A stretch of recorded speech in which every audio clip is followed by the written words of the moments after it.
सुरुवात एका मोठ्या बातमीनं करूयात। दिव्यातील अनधिकृत इमारतींवरती आज ठाणे महानगरपालिका हातोडा चालवणार आहे। दिव्यातील मुख्य चौकामध्ये असलेल्या या इमारतींवरती कारवाई होणार असून याबाबत नगरपालिकेकडून अजूनही कोणतेही स्पष्टीकरण दिलेलं नाही। मुंबई उच्च न्यायालयाच्या आदेशानंतर ठाणे महानगरपालिका हद्दीतील दिवा ते शीळ वाय जंक्शन इथल्या 54 इमारतींवरती कारवाई करणार असं पालिकेनं स्पष्ट केलं होतं। त्यानुसार पोलीस बंदोबस्त मिळताच इमारतींवरती कारवाई केली जाईल असं ठाणे महानगरपालिकेनं सांगितलं होतं। दिवा इथे बोटावर मोजण्या इतक्या इमारती अधिकृत आहेत। ज्या इमारतींवरती कारवाई केली जाणार आहे त्या इमारती 18 वर्ष जुन्या आहेत, त्यामुळे यावर आत्ताच कारवाई का असा सवाल उपस्थित करत दिव्यात राजकीय मंडळींनी आंदोलन केलं। त्यामुळे आज ठाणे महानगरपालिका कशा पद्धतीने कारवाई करते हे देखील बघावं लागेल। आणि त्यामुळेच या इमारतीतील रहिवाशी मोठ्या संख्येने रस्त्यावरती उतरलेत। मात्र पालिकेचे कर्मचारी तर हातोडा घेऊन तिथे पोहोचलेले आहेत। हातोडा आणि जेसीबी सकट कारवाई करण्यासाठी पालिकेचे कर्मचारी आलेत। मात्र दिव्यातल्या त्या सगळ्या इमारतींमधले रहिवासी पेट्रोलच्या बाटल्या हातात घेऊन आज रस्त्यावरती उतरलेत, ठिय्या मांडून बसलेत आणि या कारवाईला त्यांनी विरोध केलाय। पाडकामासाठी आलेला हा जेसीबी आणि दिव्यातील स्थानिक ज्यांच्या इमारतीवरती ही कारवाई होणार आहे त्यातले सगळे रहिवासी या आपली घरं रिकामी न करता आंदोलनाला बसलेत।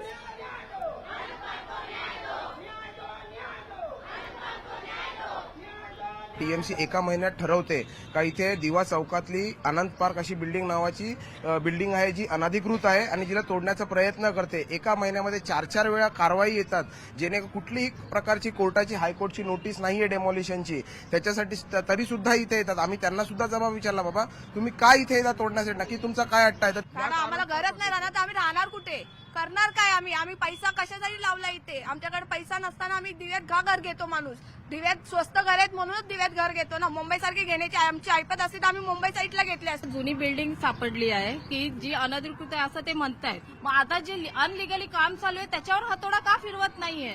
सरकारला ह्यातून काहीतरी फायदा भेटत असेल म्हणूनच ते लोक त्यांच्यावर हातोडा नाही फिरवत आहेत आणि ह्या जुन्या बिल्डिंगवर हातोडा फिरवायला येतात। तर आम्ही असं होऊ देणार नाही। घर नहीं रहेगा तो हम लोग जीने का क्या फायदा? इससे अच्छा मरना ही पसंद करेंगे हम लोग।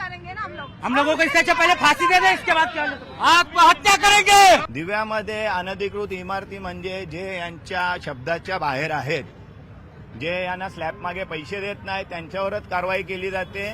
बाकीचे मला असे मोठे बिल्डर दाखवा, तुम्ही अख्ख्या रोडला बघू शकता 7-7 माळ्याच्या बिल्डिंगच्या टॉवरची कामं चालू आहेत, त्यांच्यावर एकाही कारवाई केली जात नाही, कारण यांची पार्टनरशिप आहे सर्व मनीष जोशी इथले अधिकारी सर्वांची।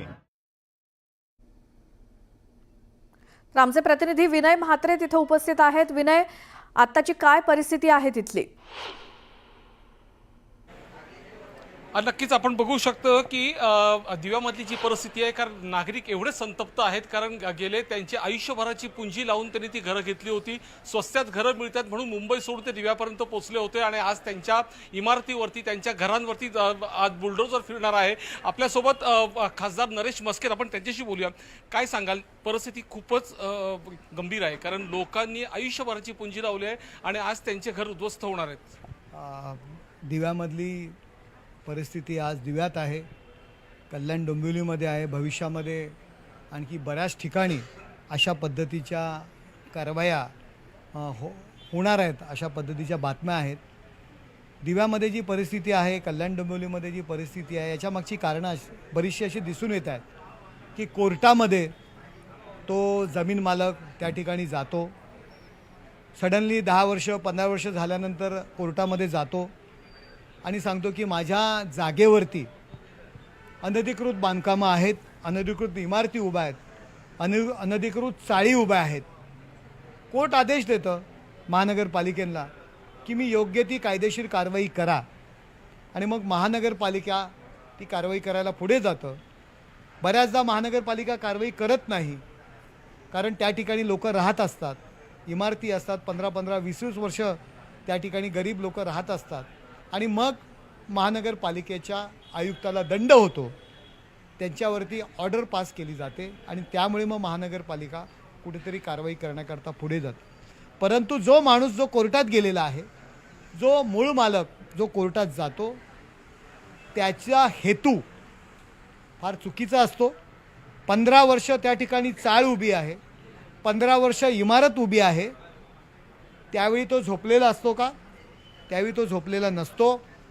त्यावेळी त्यांनी एखाद्या बिल्डरला मध्यस्थी घालून त्यांनी स्वतः त्याच्या संगनमताने त्या इमारती बांधलेल्या असतात, त्या चाळी बांधलेल्या असतात. 15 वर्ष त्याचा तो फायदा घेत असतो, त्याचा मोबदला त्यांनी घेतलेला असतो. त्या ठिकाणी चाळी असतात आणि मग त्याच्या मनात इच्छा निर्माण होते की आता या ठिकाणी इमारती बांधाव्यात आणि मग तो कोर्टात जातो आणि अर्ज करतो की माझ्या जागेवर अतिक्रमण आहेत. इमारती बांधलेल्या आहेत त्यावेळी मोबदला घेऊन मोकळा झालेला असतो. 4 मजली इमारत असते, 5 मजली इमारत असते. आता त्याला टोलेजंग इमारती बांधायच्या असतात. त्यावेळी तो कोर्टात जातो आणि तशा पद्धतीची ऑर्डर आणतो. यामुळे केवळ ते लोकच दोषी नाही आहेत, तर तो मालक पण दोषी आहे. जो कोर्टात गेलेला मालक सुद्धा दोषी आहे किंवा तो त्यांच्यावरच कारवाई का होत नाही? हा मुद्दा हाच आहे की राजकीय राजाश्रय यांना मिळतोय म्हणून. माझं म्हणणं हेच आहे की याही लोकांवरती, म्हणजे यापूर्वी सुद्धा मी महानगरपालिकेमध्ये स्वतः काम करत असताना, की याही लोकांवरती कारवाई होणं गरजेचं आहे. त्या ठिकाणी ज्यांनी इमारती बांधलेल्या त्यावेळी लोकांनी, पोलिसांनी त्यांची चौकशी करावी. त्याही लोकांवरती कारवाई होणं गरजेचं आहे. कारण त्यांनी लोकांना, अशिक्षित लोक असतात, त्या दिव्यासारख्या ठिकाणी, कल्याण डोंबिवलीसारख्या ठिकाणी 30 आणि 35-20 हजारात, 15 हजारात चाळीत घर मिळत होतं, 10 हजारात घर मिळत होतं. कोणतरी प्रॉव्हिडंट फंडाचं लोन काढतं, गावची छोटीशी जमीन विकतं आणि या मुंबईत घर मिळतं, स्टेशन जवळ आहे म्हणून त्या ठिकाणी राहायला आलेले आहेत. लोकांची काही चूक नाही आहे. लोक अशिक्षित होती, इमारत बांधलेली आहे, पाणी आहे, बँकेचं लोन मिळतं आहे, रेराची त्यांनी खोट्या परवानग्या दाखवलेल्या आहेत, त्या इमारतींना पाणी आहे, लोक त्या ठिकाणी राहायला जातात. तुम्ही आता त्यांना दिलासा देणार आहात का? त्यांच्याकरता आता काय करणार? नक्कीच माझी मागणी आहे. माननीय आमचे खासदार श्रीकांत शिंदे साहेब सुद्धा त्यासाठी पाठपुरावा करतायत. उपमुख्यमंत्री एकनाथ शिंदे साहेब पाठपुरावा करतायत की पिंपरी चिंचवड महानगरपालिकेने ज्या पद्धतीने या ज्या अनधिकृत इमारती आहेत या त्यांनी नियमित केलेल्या आहेत, त्याच पद्धतीने शासनाने निर्णय घ्यावा, काही शुल्क करावं, काही इतर नियमामध्ये थोडाफार बदल करावा आणि त्या गरीब नागरिकांना न्याय द्यावा. या संदर्भातली मागणी आम्ही आज या ठिकाणी आपल्याद्वारे करतोय. माननीय श्रीकांत शिंदे साहेबांनी सुद्धा ही मागणी केलेली आहे आणि दिव्यातील लोकांना, कल्याण डोंबिवलीच्या लोकांना न्याय देण्याचा आम्ही प्रामाणिकपणे प्रयत्न करतोय. गरीब लोक आहेत, एक गरजेपोटी त्या ठिकाणी त्यांनी घरे घेतलेली आहेत, त्यांना एका रात्रीत आपण उद्ध्वस्त करू शकत नाही.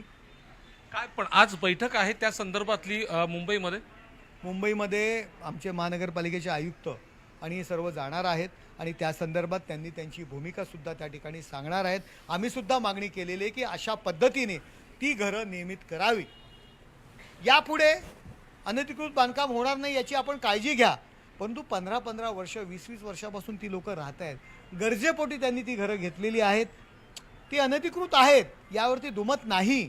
परंतु एक माणुसकी आहे, त्या माणुसकीच्या दृष्टीने विचार करावा, नियमात बदल करावा आणि ती घरं नियमित करावी, अशी माझी मागणी या ठिकाणी आहे. नक्कीच आपण पाहिलं की सगळ्यात महत्त्वाची भूमिका मांडली की आज मुंबईला याबाबतली सह्याद्री अतिथीगृहामध्ये त्याबाबतची बैठक आहे. ठाण्याचे महापालिकेचे आयुक्त देखील त्या बैठकीत जाणार आहे आणि या सगळ्या ज्या घरात राहणाऱ्या लोकांना त्यांना दिलासा मिळण्याच्या बाबतला एक महत्त्वाचा निर्णय होण्याची शक्यता आहे. विनय, धन्यवाद या सगळ्या माहितीसाठी.